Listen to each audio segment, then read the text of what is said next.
Jadi yang UMKM itu akan berperan.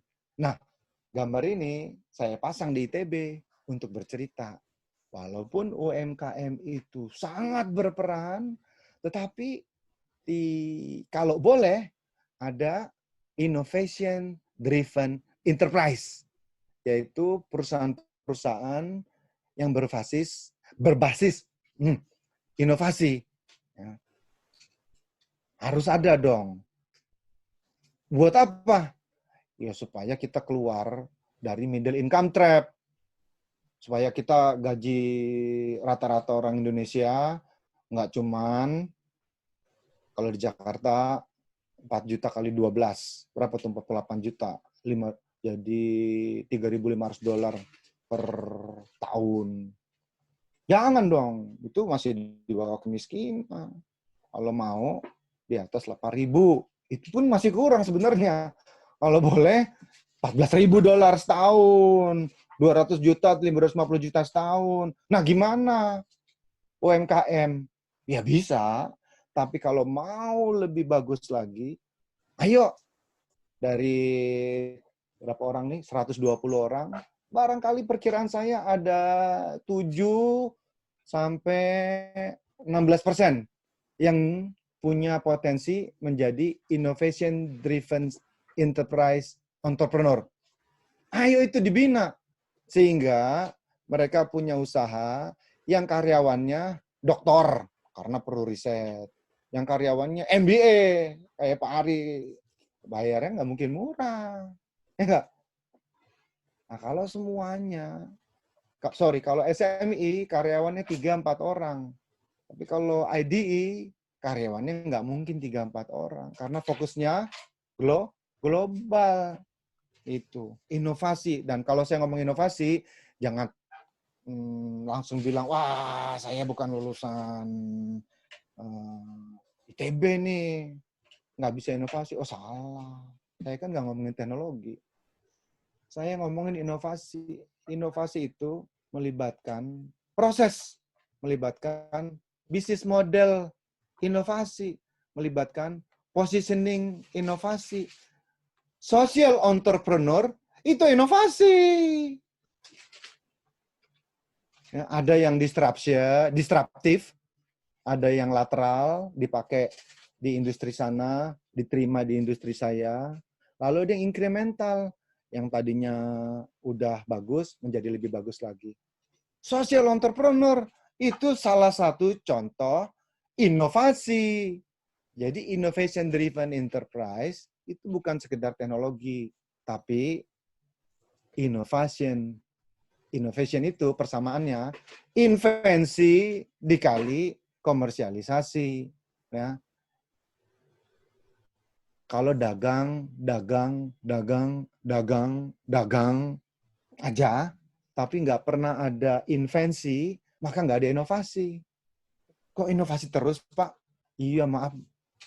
Kalau nggak ada inovasi, kita nggak bisa keluar dari middle income trap. Gini-gini aja.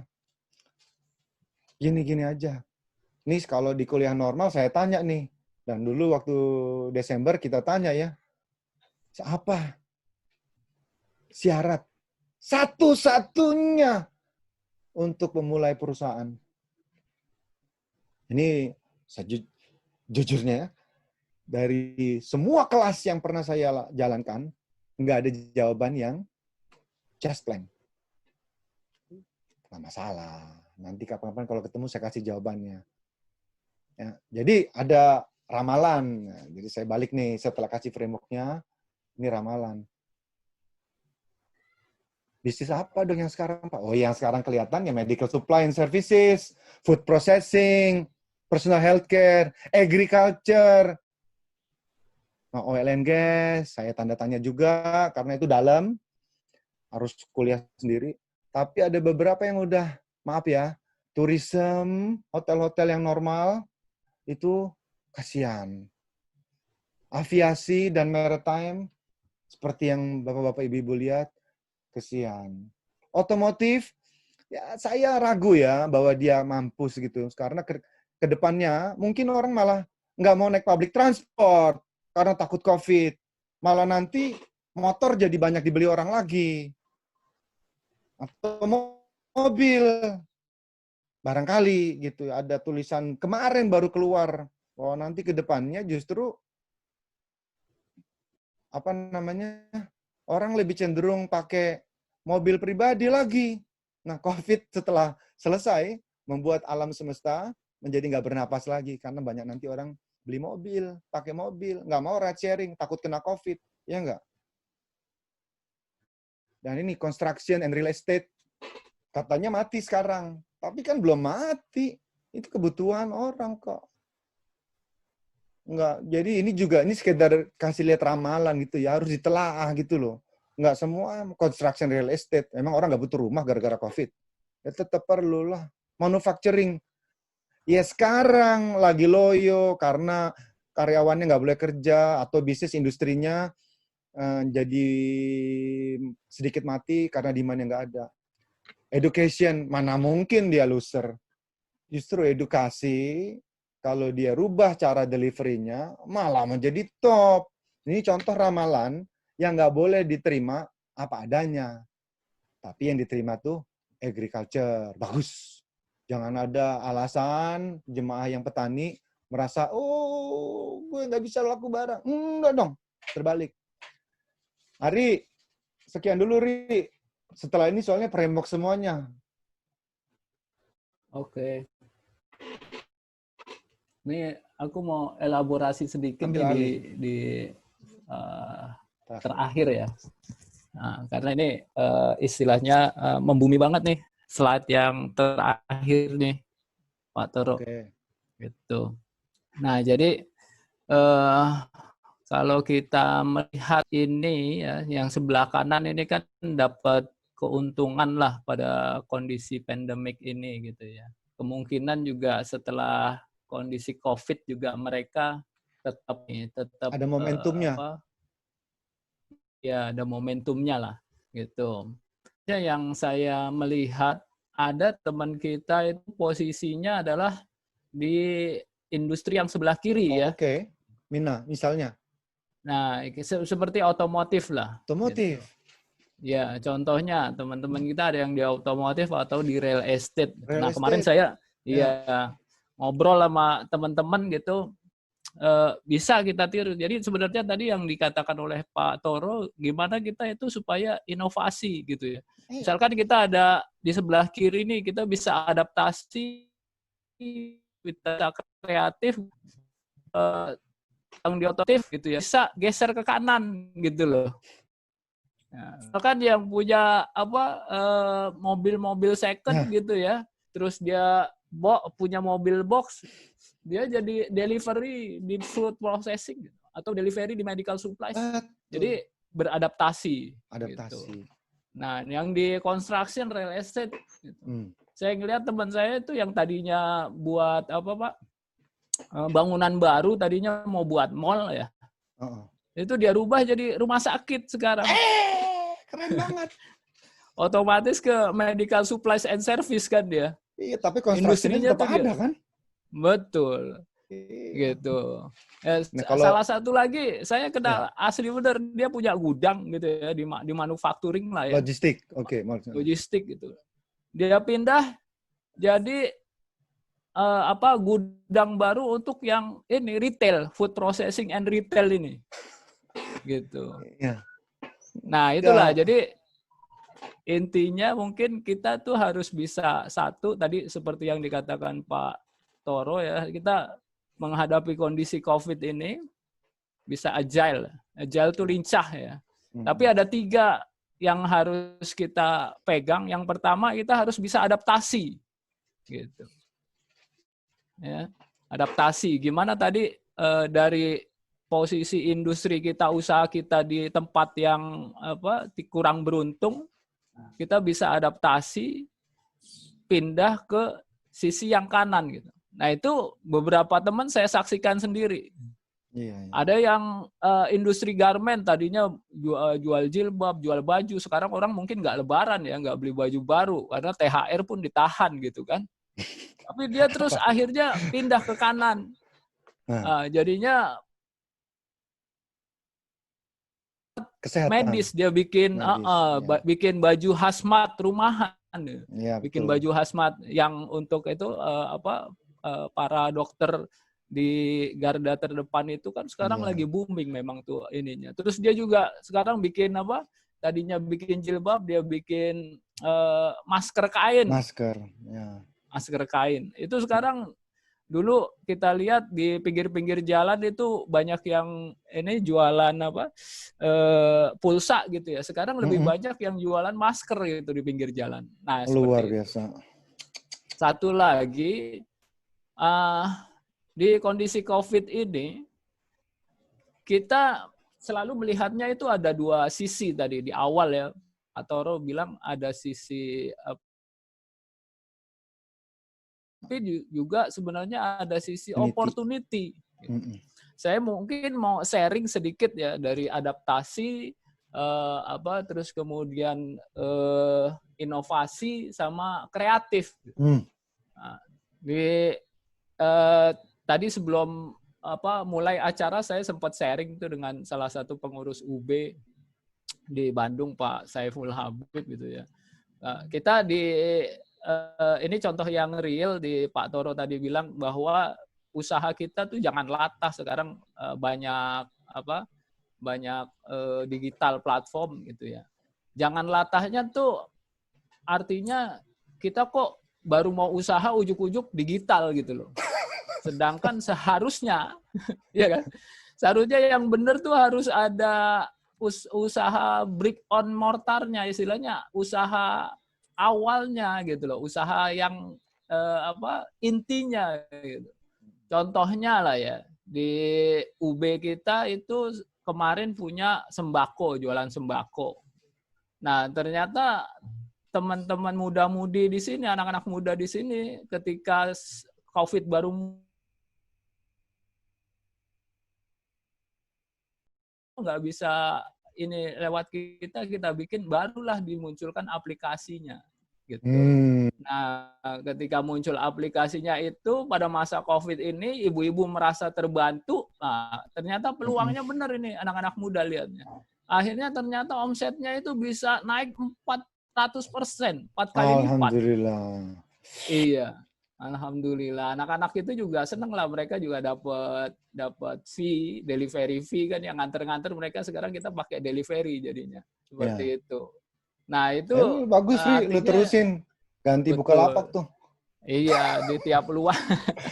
Sekarang udah sedang dibicarakan di tingkat Jabodetabek. Kemarin kan kita mau pilot project Jabodetabek, belanja bersama pakai aplikasi juga. Toko itu UB itu udah punya bisnis kelontongnya memang. Iya, bukan berdasarkan cuma asal ada aplikasi gitu. Betul. Jadi intinya kalau dari saya menghadapi COVID ini nggak ada contoh sebelumnya gitu ya. Dan nggak ada salah, nggak ada benar. Yang paling penting adalah bagaimana mental kita menghadapi sikap mental kita menghadapi kondisi ini. Yang pertama ya tadi udah disinggung oleh Pak Toro bahwa satu harus bisa beradaptasi kita sebagai entrepreneur.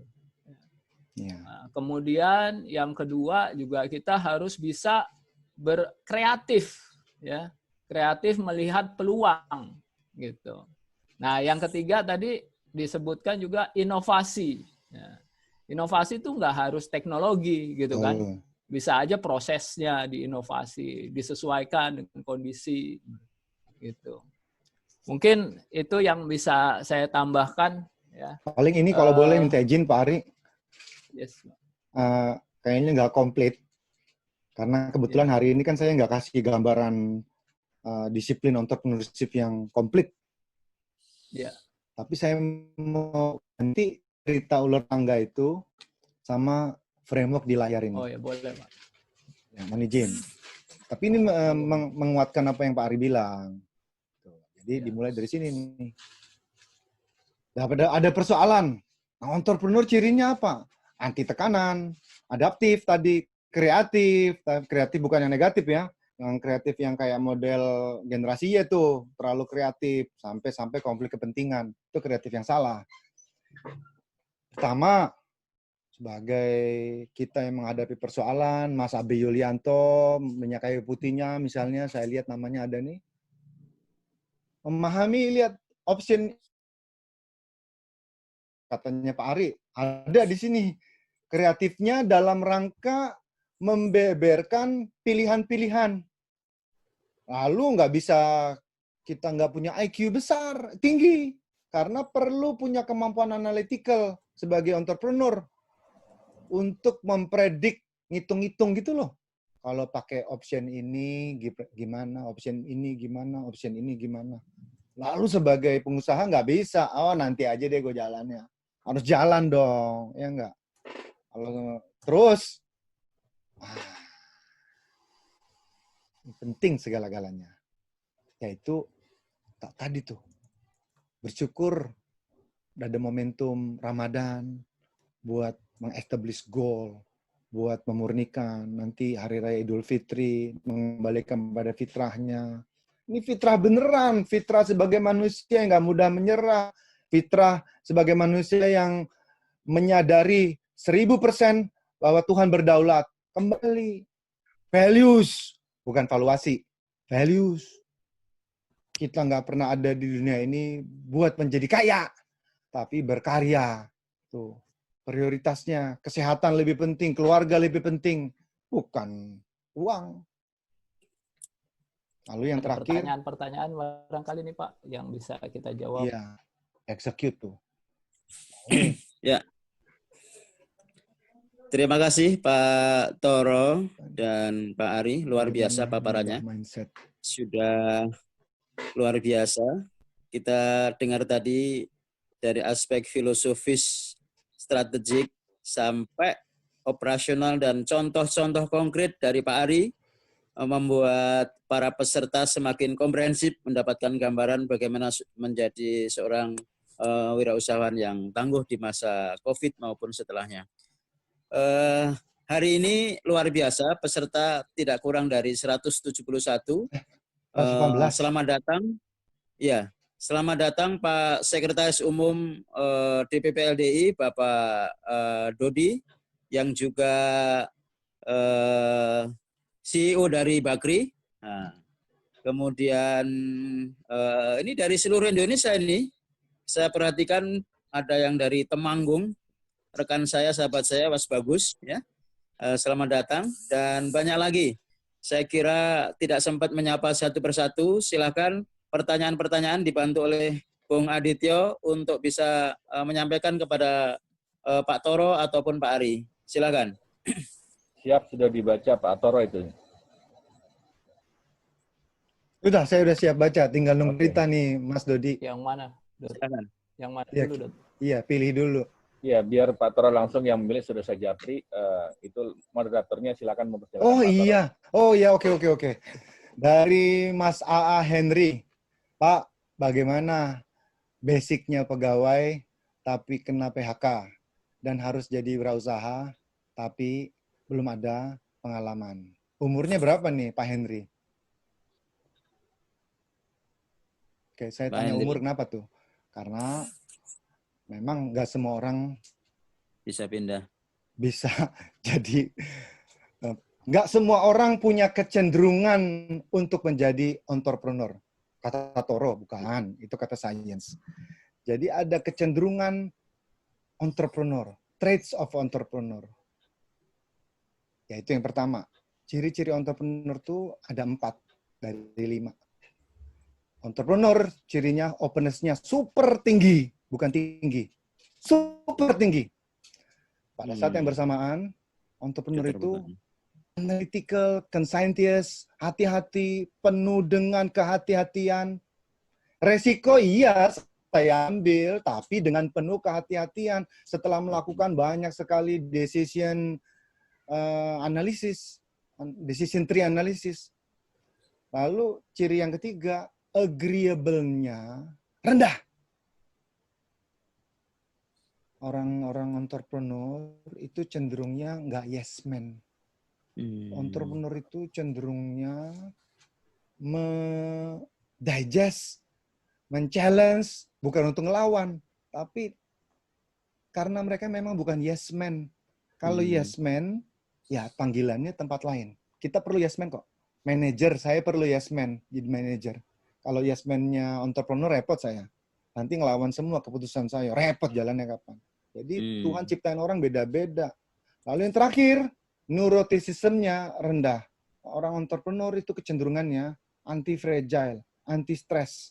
Bisa tidur dengan cukup, bisa nggak tiba-tiba meledak, baru stres dikit, langsung lari dari kenyataan. Nggak tersinggungan, nggak baperan, itu ya. Tapi karena agreeable-nya rendah, maka biasanya entrepreneur itu orangnya nyebelin. Nah, sekarang Mas A.A. Henry, nanti boleh, nanti saya kasih Pak Ari, ini ada linknya nih. Lihat kecenderungannya. Ada kecenderungan entrepreneur 40 tahunan itu, Pak. Gimana? 40 tahunan umurnya. Ya. Memang sih, kalau 40 tahun itu tahun emas ya. Jadi, barangkali ambil aja kesempatan. Nah, wah Pak, saya udah 40 tahun, Pak. Ini ada slide-nya yang menjelaskan bahwa sebenarnya puncak entrepreneur itu pada usia 45 sampai 46. Jadi 39 masih bisa. Asal punya kecenderungan entrepreneur atau ya buat tim. Kalau kita nggak punya kecenderungan entrepreneur, tapi kita pinter banget, bisa ciptain alat, bisa ngitung kondisi kesehatan perusahaan dengan baik, ya cari teman. Teman yang bisa ngelit sebagai entrepreneur.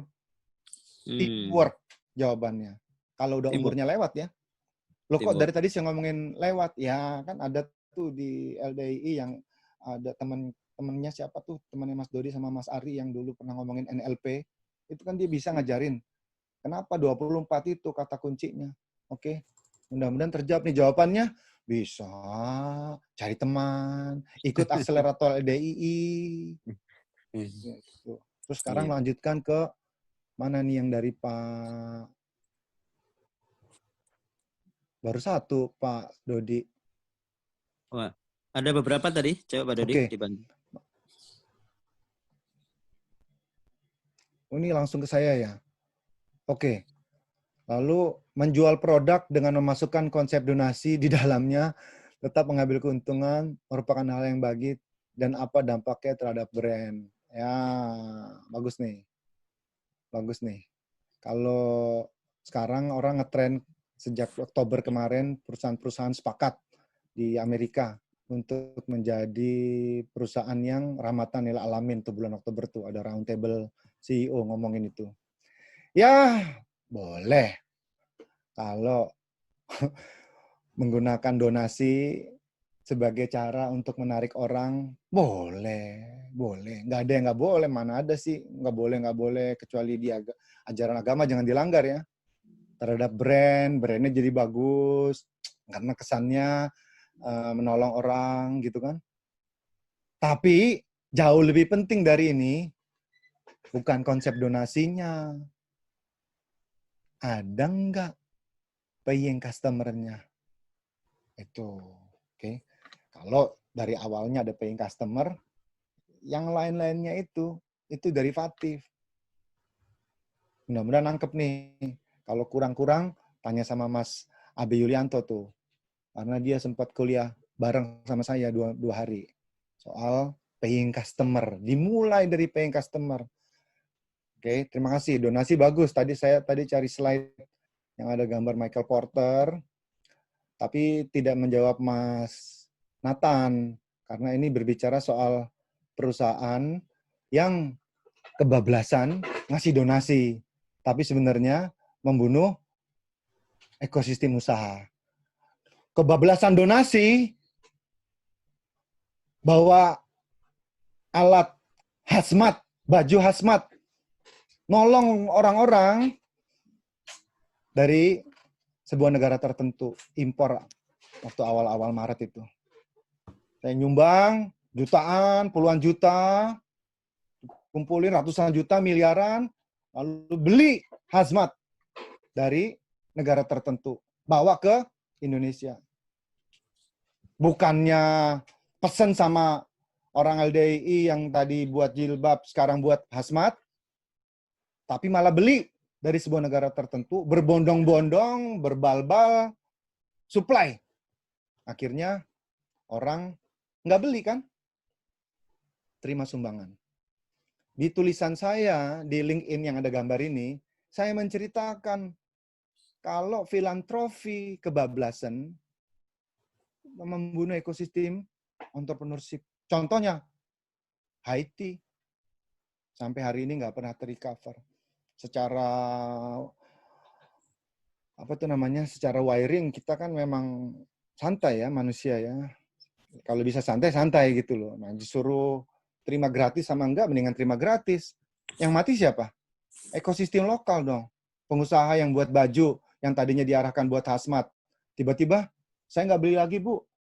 Kenapa? Saya dapat gratis dari Pak Ari. Pak Ari udah terima sumbangan sekian miliar, tapi dia nggak beli baju ibu, nggak mesenin jahitan di jemaah, tapi mesennya dari sebuah negara tertentu. Saya berhati-hati nggak nyebutin nama negaranya. Oke. Pak Sunarwan, bagaimana mengubah mindset untuk jadi pengusaha? Aduh, tadi udah saya ceritain sedikit. Ya harus disiplin ya. Nggak ada shortcut. Orang bilang saya mau jadi pengusaha, saya pengen cepet kaya. Saya pengen ngikutin, lihat orang entrepreneur kok hebat banget. Terbang kemana-mana naik bisnis kelas. Oh, saja kebanyakan pengusaha yang saya kenal. Kenyataannya nggak begitu. Kenyataannya nggak gitu. Udah jawab. Perjuangan. Iya, perlu 25 tahun. Pak Ari sebelum jadi vice presiden di Bakri, dia sempat menghambakan diri sebagai lulusan STAN. Luar biasa. Oke, terus saat pandemi kemarin oke. Seorang kenalkan seorang pakar ekonomi. Sebaiknya orang itu ya 6 bulan. In case terjadi PHK, ya betul, setidaknya bersimpan 6 bulan. Menurut Bapak, apakah hal tersebut masih relevan? Di mana kita tidak tahu kalau oke.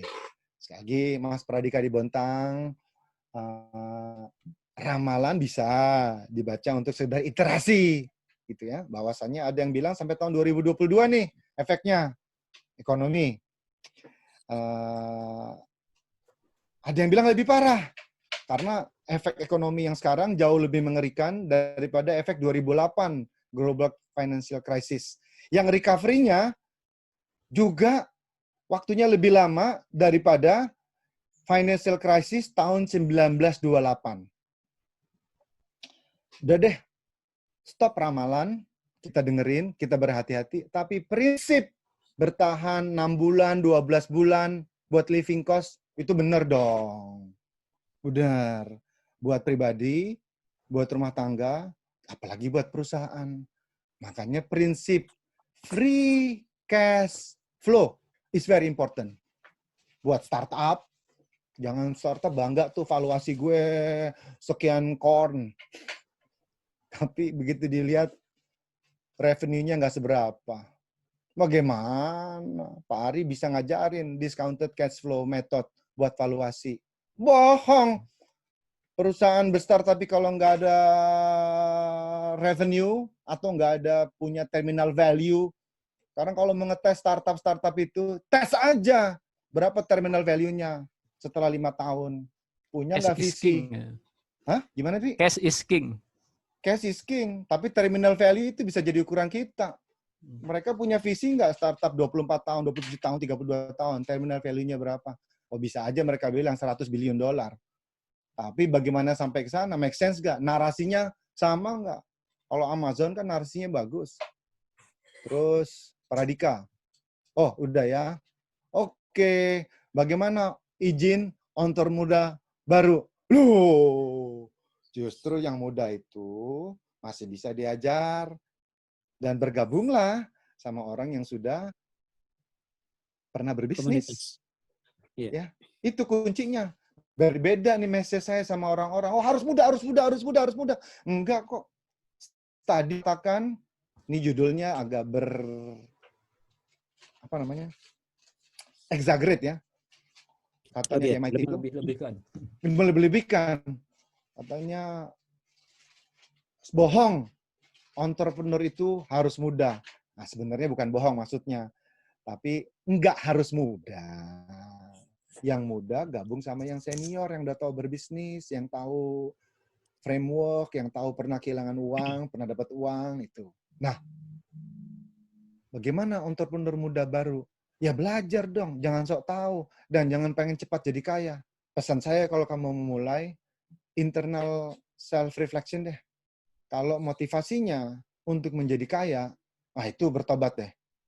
Tapi kalau motivasinya untuk menjadikan berkarya, berkarya tadi Pak, terus bisnisnya harus memperhatikan prinsip-prinsip rahmatan lil alamin, misalnya bayarlah buruh sebelum keringatnya kering, lalu selalu inovasi, memperhatikan karyawannya dengan sumbangan kesehatan, BPJS dibayar komplit, nggak dikasih UMR, tapi dikasih bonus sebagusnya.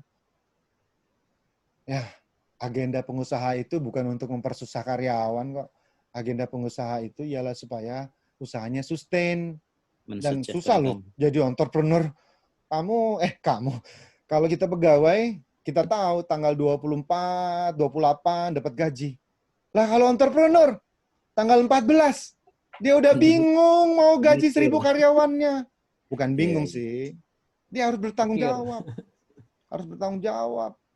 Dia mulai marah-marah sama Vice President Finance. Cash-nya cukup nggak? Kalau nggak cukup, di mana ngaturnya? Ngatur. Receivable banyak, belum dibayar sama orang. Wah.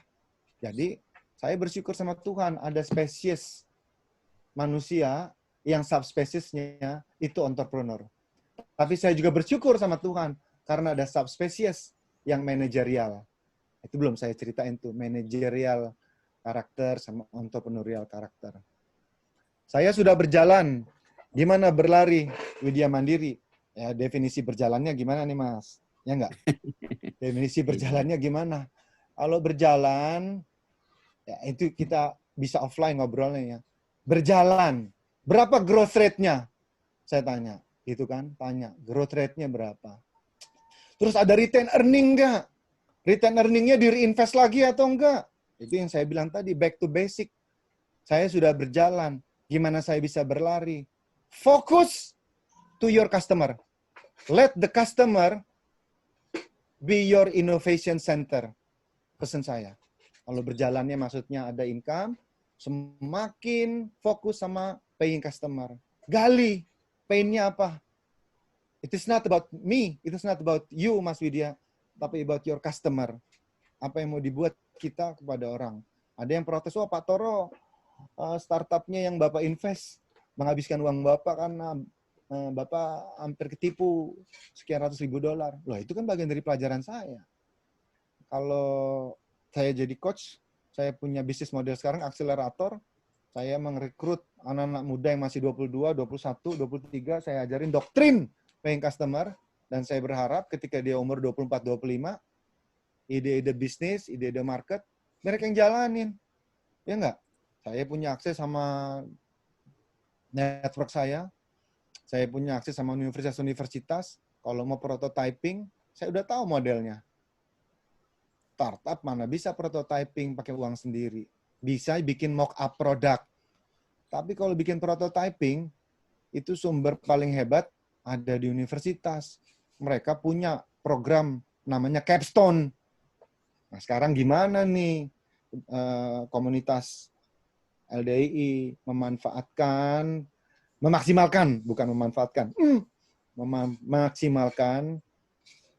teman-teman yang ada di jaringan universitas. Sehingga mereka yang membuat prototipe-nya dibiayai oleh korporasi milik Jemaah LDII. Entrepreneurnya dari LDII. Jadilah ekosistem. Namanya entrepreneur, large corporation, risk capital, university, sama yang terakhir, yang tadi kita jarang sebut nih, yaitu government. Saya nggak mau nyebut-nyebut government terlalu banyak. Saya doain aja. Ya. Ya gitu. Kayaknya pertanyaannya udah nih. Habis. Oke. Ya. Waktu juga sudah cukup. Mohon maaf ya, terlalu lama. Oh, terima kasih Pak Toro dan Pak Ari, luar biasa presentasinya.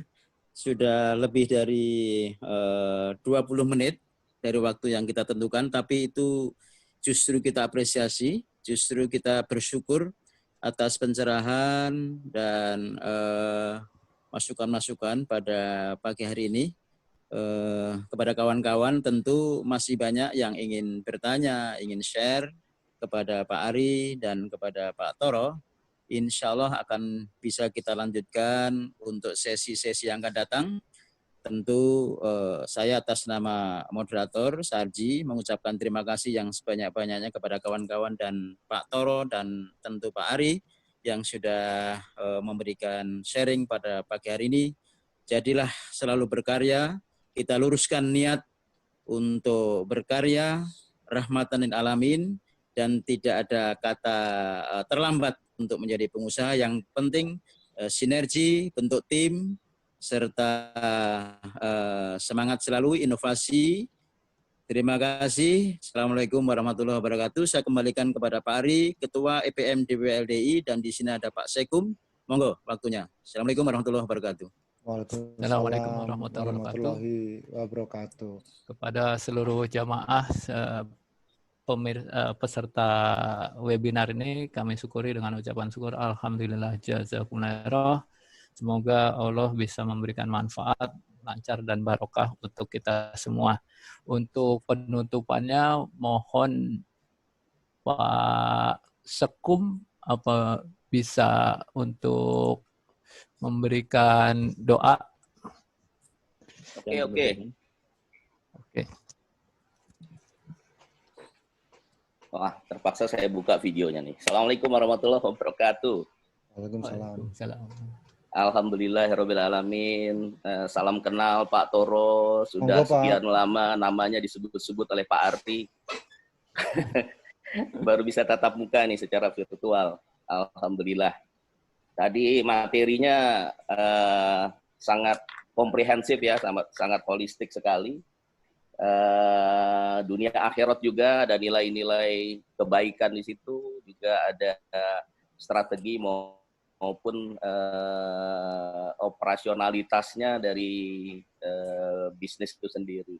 Jadi dan semua ibarat, Pak, karena ada seleksi finance yang saya tinggal. Itu ya belum nanti itu. Kapan-kapan ya. Berikutnya. Ya. Jadi sangat inspiring sekali, memotivasi kami semua. Ibarat makanan itu 4 sehat, 5 sempurna, Pak. Sudah lengkap sama susunya. Amin. Alhamdulillah. Jadi ya mudah-mudahan nanti Allah menggerakkan hati Pak Toro terus ya, supaya selalu bisa mensedekahkan ilmunya nih. Baik untuk semua lapisan masyarakat, khususnya untuk kami LDII. Sama-sama ya. Pak, saya belajar terus dari teman-teman. Ditambah sedekah energi positifnya supaya kita bisa sama-sama tidak hanya menghadapi yang katanya bencana atau krisis ini, tapi kita jadikan bencana tadi dalam tanda kutip kata Pak Toro menjadi rahmat. Ya. Baik, sekali lagi terima kasih banyak Pak Toro, terus semua kawan-kawan dari BEI ya, Bisnis BEI Barokah ya. Entrepreneurship. Barokah Entrepreneurship and Innovation Center LDII. Mudah-mudahan Allah paling aman, selamat, lancar, barokah ya, untuk usaha-usaha kita semua. Baik, kita tutup acara pada hari ini. Kita kembalikan kepada Allah Subhanahu wa taala, kita berdoa kepada Allah. Bismillahirrahmanirrahim. Alhamdulillahirabbil alamin. Allahumma shalli ala Muhammad wa ala ali Muhammad. Allahumma faqihna fid din. Allahumma ya muqallibal qulub, tsabbit qulubana ala dinik. Allahumma inna as'aluka ridhaka wal jannah wa na'udzubika min sakhatika wan nar. Allahumma anji a'imatan wa manji jamatana. Allahumma ansur a'imatan wa mansur jamatana. Allahumma barik a'imatan wa barik jamatana. Allahumma asfi a'imatan wa asfi jamatana. Allahumma aslih a'imatan wa aslih jamatana. Allahumma najina wa ahlina wa immatana wa jamatana minal qaumi dhalimin wa amalihim. Allahumma inna na'udzubika minan nifaq wa su'il ahlak wa dhaikil arzaq. Allahumma inna as'aluka sihata wal ifata wal amanata wa husnal khuluq wa ridha bil qadar. Allahumma inna na'udzubika minal ghala wal waba wal riba wal zina wal zalazili wal mihan wa su'il fitani ma dhahara minha wa ma batan bi rahmatika ya arhamar rahimin. Allahumma inna na'udzubika minal barasi wal jununi wal juzami wa min sayil asqam. Rabbana atina fid dunya hasanah wa fil akhirati hasanah wa qina adzabannar. Allahumma shalli ala Muhammad wa ala ali Muhammad walhamdulillahi rabbil alamin. Assalamualaikum warahmatullahi wabarakatuh. Waalaikumsalam.